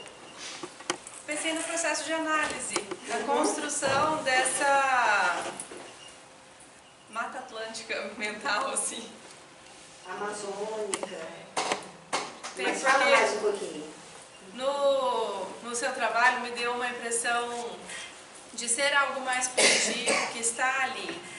E eu fiquei pensando na possibilidade da gente construir isso com os pacientes, na nossa vida, na nossa mente. E não de ser algo inato, assim. Mas é interessante você estar falando, e eu fiquei pensando muito, algum tempo, recentemente, aconteceu de eu acompanhar a seguinte situação. Uma mocinha coloca numa rede uma foto dela nua. Uma foto dela nua. E eu acompanhei os desdobramentos na família.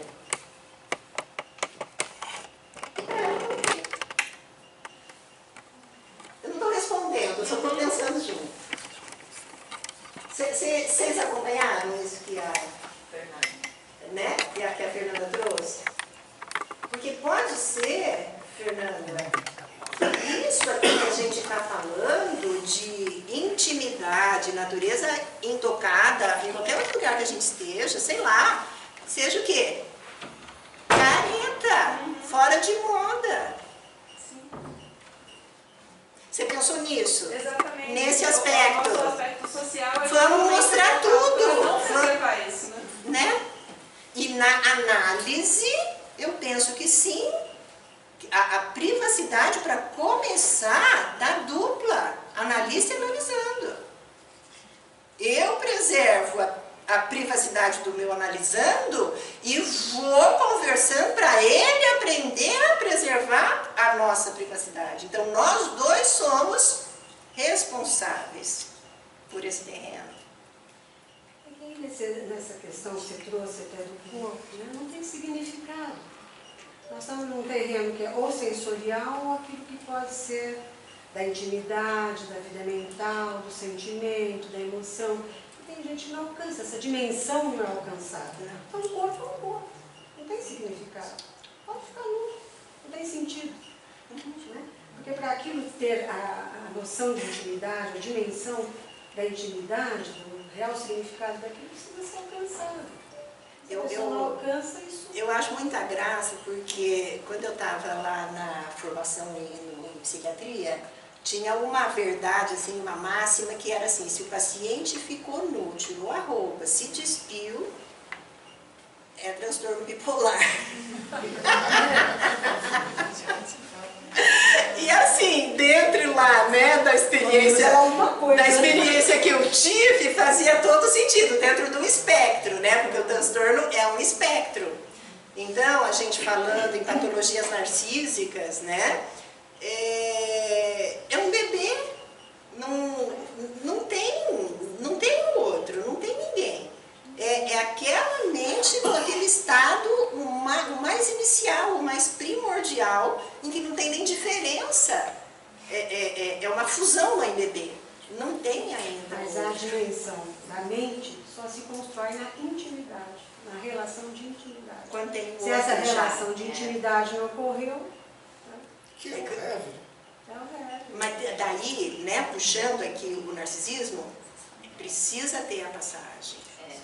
Precisa já daí ter uma triangulação, né? Duas pessoas, né? Então eu acho que são situações muito, viu, Fernanda? Eu acho que de sintomas de patologia muito iniciais, sabe? Que é uma análise de construção, não é de reconstrução. A gente vai construir o primeiro vínculo. Isso que eu estava pensando. E a nossa responsabilidade, né? a gente não está diante de um navio que naufragou, não tem nenhum navio. Não estamos diante de destroços que a gente pode reconstruir. Não foi construído. Não. Tem os registros iniciais. E é isso que a gente vem vendo no consultório e lendo, né, muitos autores escrevendo, que nesse momento atual, é muito atual a gente pensar isso, que a gente não... A gente está lidando com um inconsciente em construção também. Você lembra de algum autor, Camila? Né? O Carlos Nemirovsky, tá. na minha cabeça. Né? Ele é um argentino uruguaio. Ele é um argentino. Né? Ele vem para uma pós-winnicottiana, assim, né? Então ele fala muito da construção, né? Mas, bom, foi ele que veio na minha cabeça aqui agora, mas eu sei que tem outros que também têm falado disso, né? Nessa ideia de construções, de novidades, né, de edições, porque realmente não tem nem navio ainda, o que a gente vai fazer? Mas isso me chama muita atenção porque existe um tempo de maturação neurofisiológica que já passou. Quer dizer, se não foi construído, o que é que vai ficar então? Porque tem coisas que a partir de um dado momento você não consegue mais construir. Esse é o nosso grande desafio hoje. É o grande desafio. Né? Porque assim, do ponto de vista da maturidade neurofisiológica, já era, né? Então, esse eu acho que é o grande desafio, porque tem gente já aí andando, dirigindo o carro que devia estar na fralda ainda. Né? Mas aí me vem à mente uma coisa que eu gosto muito do Meltzer. Ele pega Bion, o conceito de continente e conteúdo, de contido. E ele vai falar que quando um conteúdo é engolido pelo continente, gente, eu estou transformando, tá? Mas isso vai acontecer uma espécie de gestação. Uma barriga que engoliu algo e que aquilo vai ser transformado. O que vai ser produzido a gente não sabe, mas vai haver a transformação de um continente, que é algo bem mais subjetivo. Do continente, né? Do continente. vai haver uma interação conteúdo-continente. Não sei se vocês conseguem me ajudar. E isso sim, ele vai falar, por exemplo, até quando a gente contempla uma obra de arte. Você se alimenta daquilo. Então tem um continente, um conteúdo, vai haver uma transformação, você não vai ser mais o mesmo depois daquilo. Quando vinham traz essa ideia de expansão, né, Maria, da mente, do universo mental, acho que ele também está falando dessa edição. Dessas transformações, né? E agora, como o Mauro está dizendo, não dá para a gente acompanhar a biologia até as últimas consequências. Eu acho que a gente vai deixar ela de lado, como toda boa metáfora, né? A gente acompanha só até um ponto, para seguir pensando nestas transformações.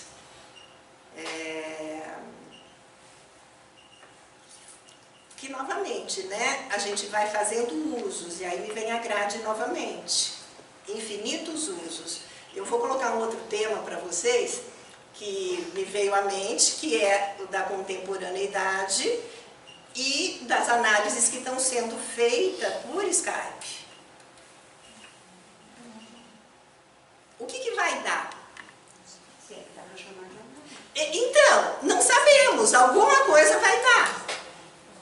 Vai ser produzida. Se vai ser igual a que é feita ao vivo, com os instintos ali, né, de um e do outro, não é a mesma coisa. Jamais vai ser. Agora, pode ser alguma forma de colaboração? Pode, mas é outra coisa.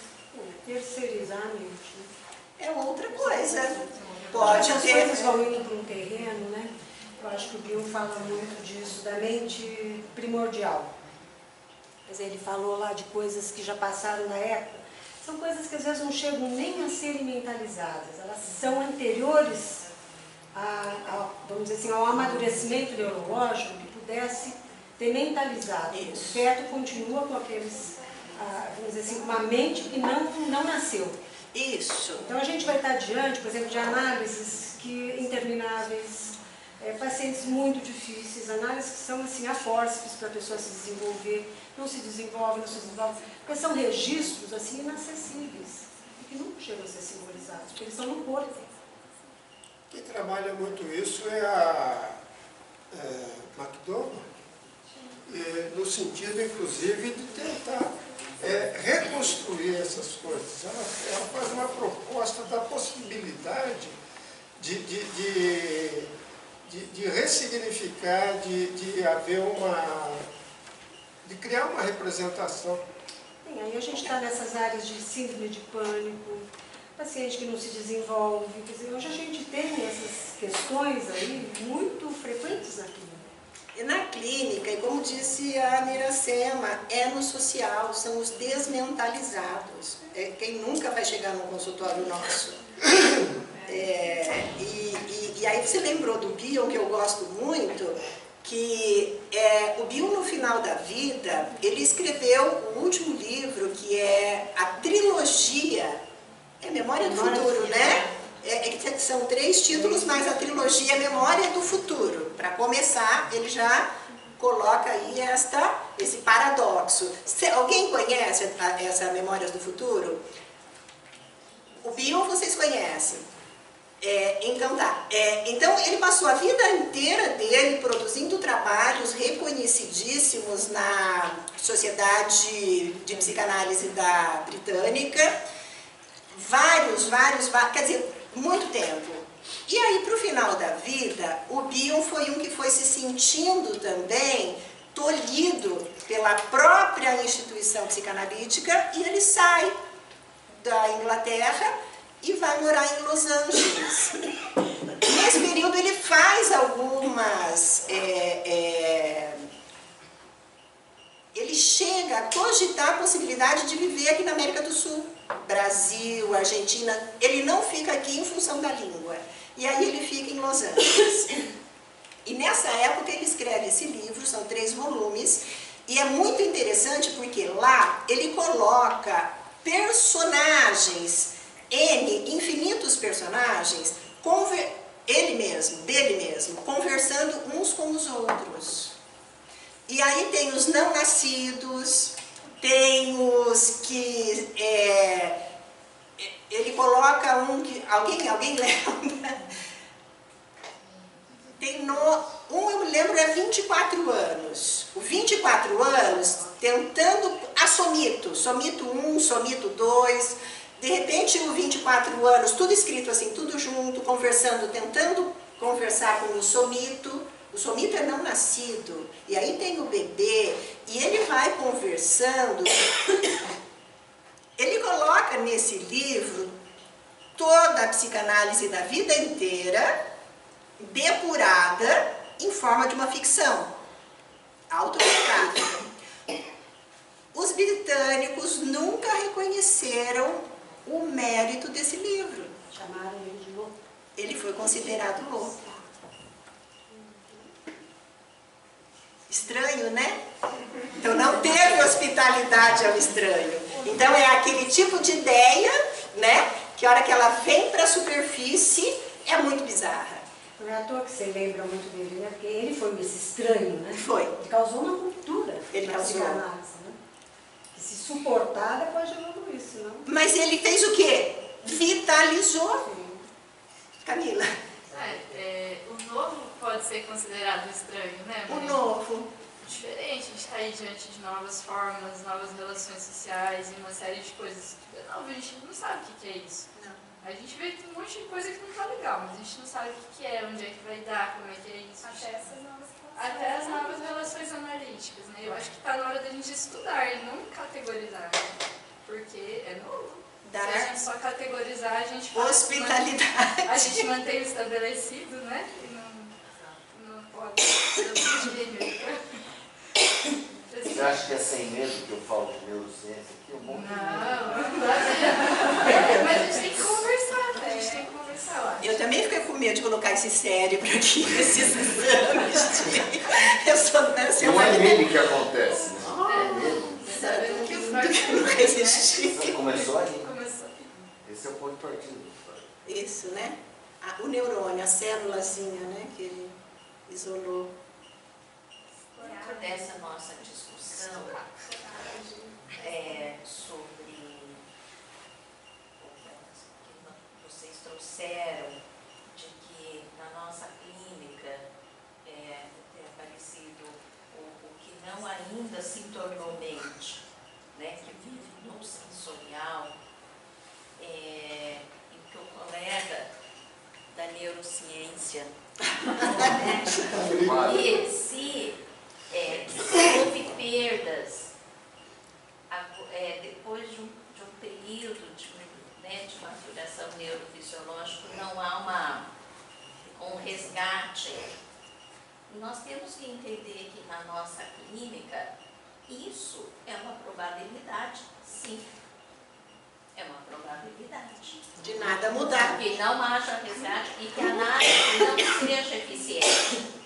Isso é uma probabilidade. Até a gente pode pensar que quando dá certo...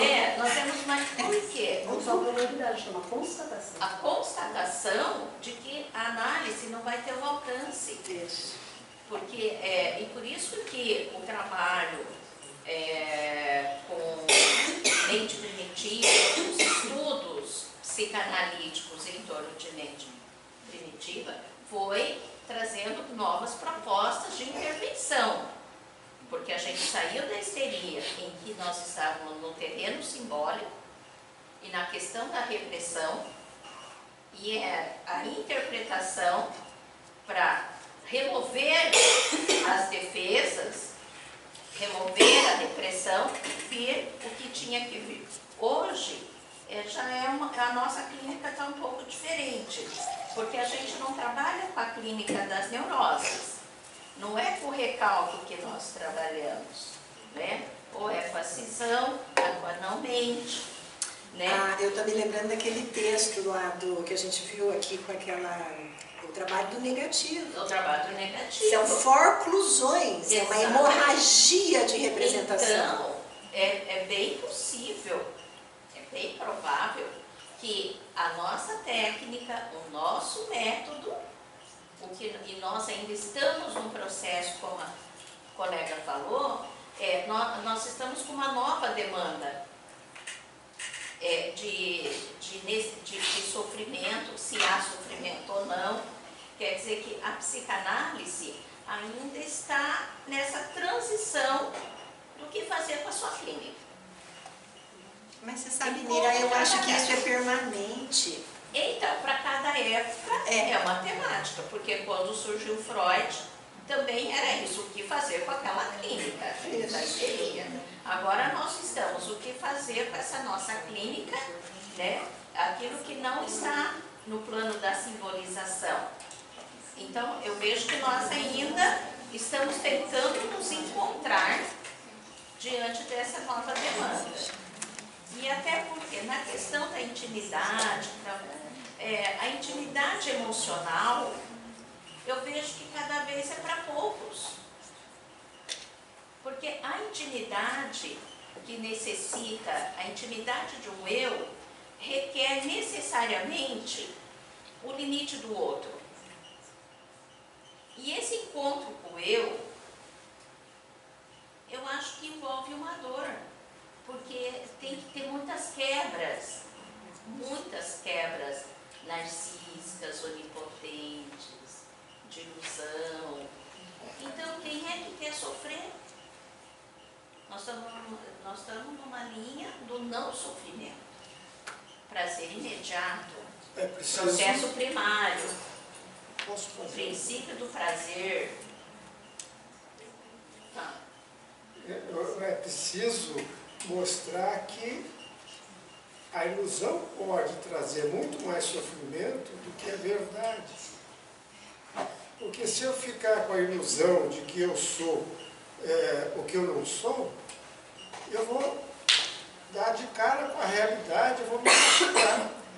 Então, a proposta olha, você não quer sofrer porque você não quer ser você. Mas se você não souber quem é você vai sofrer muito mais, que o mundo vai te engolir, vai te atacar. Então, a única chance que a gente tem olha, você vai sofrer menos, vai sofrer, porque o sofrimento é inevitável, mas vai sofrer menos se souber quem é você do que se não souber. Mas é que quando percebe o sofrimento, antes de perceber um possível sofrimento, já aciona defesas, né? Nós estamos numa sociedade muito de falso self. Sociedade é falso self. A sociedade é falso self, mas esse nome sempre foi falso self. Para ser sociedade, tem que ter um quanto de falso self. Né? Só que a gente está vendo um tipo de falso self muito engessado do falso self. Aos 9 anos que vai fazer o catecismo. Euclides, né? Euclides. Eu ia aproveitar uma carona da Nira e acho que não é, contrapondo um pouco do Mauro, não é com toda a configuração que eu entendo desse jeito que você colocou. Me passam dois raciocínios, assim. Um deles é dessa cadeia evolutiva, né? Um aspecto da biologia, do que você trouxe, é que é muito provável que a maturidade do ser humano demora a acontecer, por isso ele é plástico, né? Porque nós vamos aprender o muro depois de nascidos. Os bichinhos, eles já têm o muro impresso, a maioria deles. Os mamíferos também têm um quanto de muro que é definido pelo grupo, os sociados, né? Os lobos, os cães, nós temos que definir o nosso muro. Ele é todo possível, é aberto, não é? Isso está já mais ou menos consolidado como um conhecimento, um mito provável, né? De que a evolução nos privilegiou e nos castigou de uma certa forma. O nenê tem que nascer todo imaturo em cérebro, em sistema nervoso, para ser adaptável em qualquer lugar do mundo. Não é para qualquer animal isso, né? E leva 10 anos para isso se formar. E depois dos 10 anos, nós precisamos lembrar que nós temos uma biologia com portas, com temporalidade que se fecha. As lesões estão aí para mostrar isso, né? Então acho que a Nira, é próprio que a Nira fala da clínica, eu também vejo muito como é. Há muitos limites que estão definidos.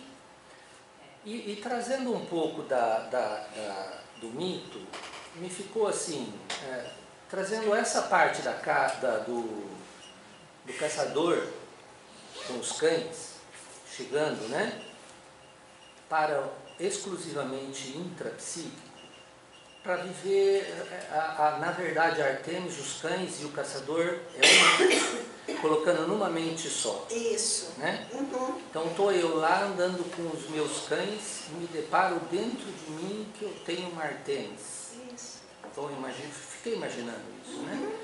E ela, ainda por cima, nua. O que eu faço com isso dentro de mim, né? Os meus cães me devoram. Todo o meu muro construído e constituído pode fazer exatamente isso, essa história pode fazer exatamente uma alegoria de um surto esquizofrênico para mim. Quer dizer, eu tenho os dois campos, não é falta de representação, pode ser por excesso, pode ser por desequilíbrio, pode ser por falta de comunicação. Essa configuração pode me destruir, mesmo tendo muita representação. Né? Dependendo dessa estrutura como ela foi construída, esse meu prédio. E ali me ficou essa possibilidade também, de fazer um entendimento como uma cabeça só. Tudo interno. A Artemis é minha natureza desconhecida que de alguma forma estúpida eu ousei revelar. Isso. Em busca dela, cheia de cães para caçar, ela me devora.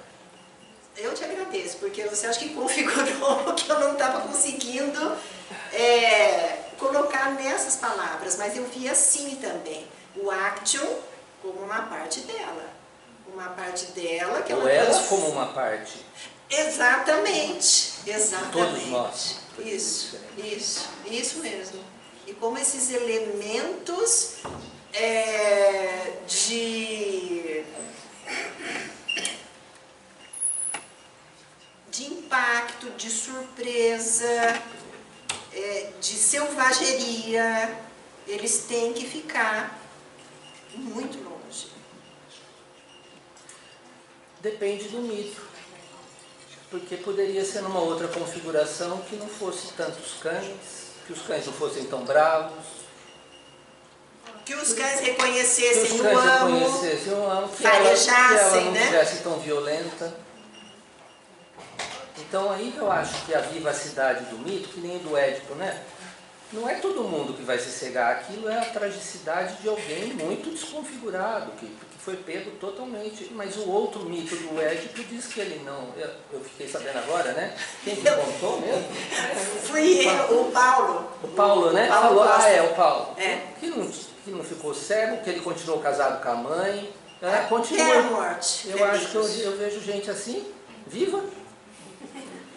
Não é mito, não. E é verdade, quando a gente começa a... Talvez eu me matasse, igual ele fez, mas tem outro que não. Não, e a gente vê no noticiário. do Sófocles, né? Que é a versão trágica. Mas essa que o Paulo Costa, não é da época, né? Tem outras versões que tem noção da tragédia, de outros momentos dos gregos. Isso termina num final feliz.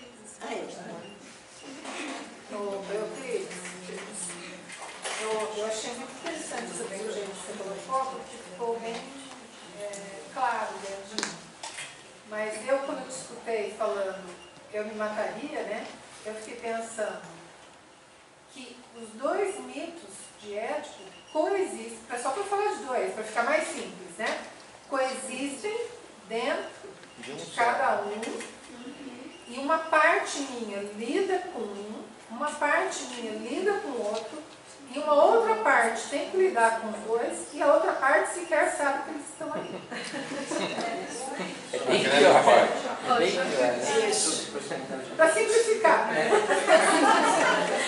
Mas aí eu acho que está essa liberdade de pensamento que o mito dá, que o sonho dá, que o devaneio dá, né? O pensamento onírico. E o Bion vai falar, quando ele está falando de cisões e cesuras, que a gente coloca dois opostos, estabelece essa dicotomia, só que não para deixar assim, para colocá-los para trabalhar e ficar nesse entre. Por isso que eu queria que você falasse um pouco mais do Hegel, né? Porque quando ele aproxima da Cabala, ele usa da Cabala a expansão e a retração. E aí associei com o movimento de dança, né? E é nesse movimento que a gente está, né? Outra coisa que pensei, né, nessa área secreta, né, nesse contorno, também me veio muito o Winnicott, né? Se essa expansão, nós também não temos que nos encorajar para ir avançando essa mata fechada, né, esse desconhecido, para irmos juntos. Né? Irmos juntos e às vezes à frente do outro. Você terminou? Sim. Não. Antes que ela responda, tem que entrar em cena aqui um outro mito. Mas tem que ser café. É uma expansão. Você já sabe qual é o outro mito? Cronos. Cronos vai entrar em cena, então essa foi a última fala, ela vai responder em seguida e eu vou encerrar. Tudo bem? Eu vou devorar as cabeças. Rosana, eu acho que você podia falar um pouquinho mais sobre a Cabala, com a expansão, você acha que você vai falar melhor do que eu? Sim. E desse contorno que você falou, que te remeteu ao Winnicott. Fala. Eu conheço bem pouco da Cabala, esse livro me atraiu muito, né, porque a fase mística do Bion é muito interessante. E como ele nos ajuda a nos servir dos elementos da cultura, né, da religião, da arte, para que a gente tenha a condição de expandir junto com o paciente nesses terrenos desconhecidos e que são amedrontadores para a gente, né? Então, eu vejo, por exemplo, clientes dentro dessa coisa que a gente está discutindo, que eu falo que vivem tão pouco dessa área transicional na vida, né? Eu falo que é o cliente que não pinta, não borda, não desenha, não cozinha, né? E essa coisa empobrecida. Não cheira, não fareja, não vive a sensorialidade, não tem uma experiência artística, não tem uma experiência de riqueza interna, né? Porque o Winnicott vai falar que saúde não é só a falta da ausência da doença, senão a experiência da riqueza.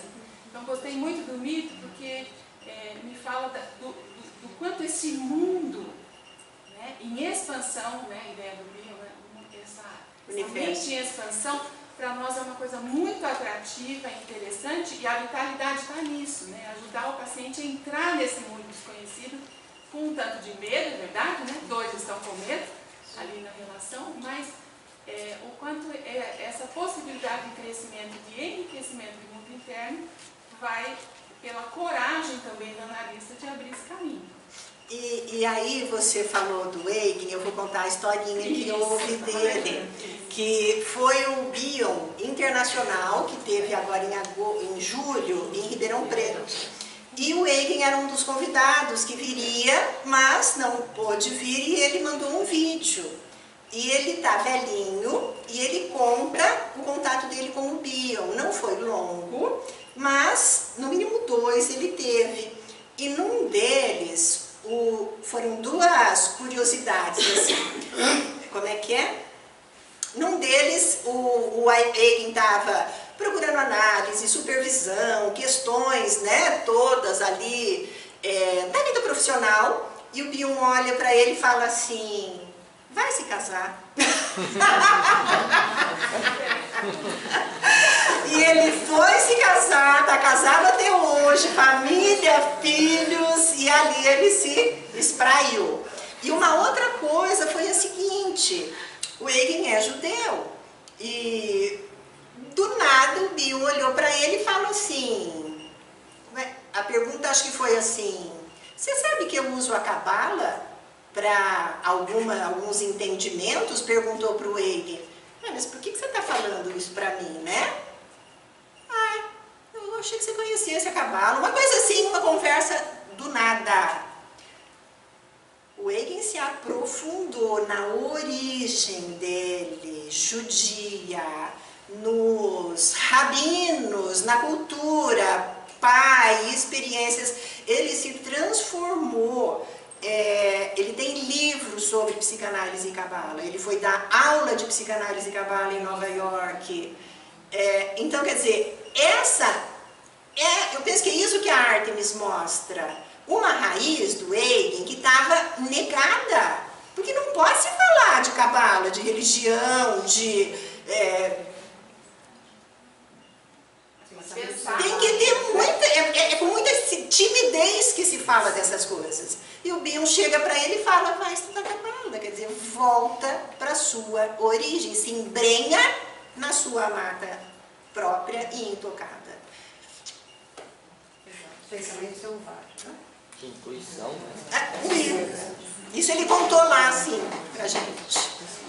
Gente, eu acredito que vocês estão tão maravilhados quanto eu. Né? Porque o seu trabalho foi excelente, brilhante.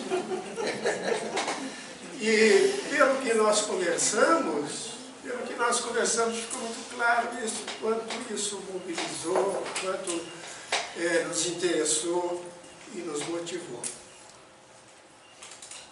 Eu fico muito grato pela sua contribuição. Maria Rita tem uma sensibilidade que vocês perceberam.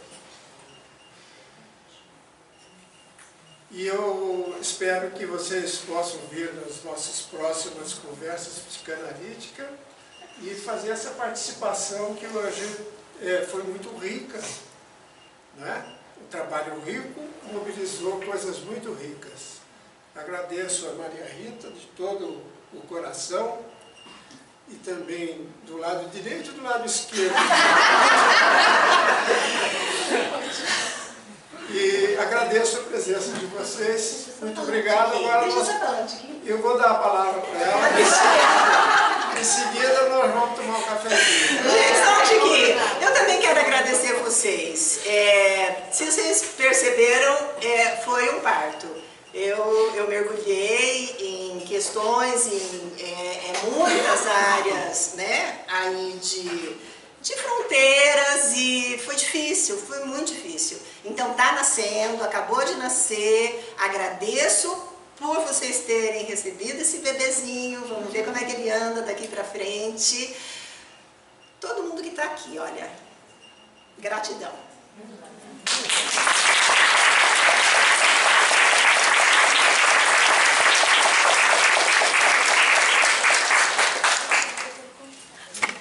Ao café, gente!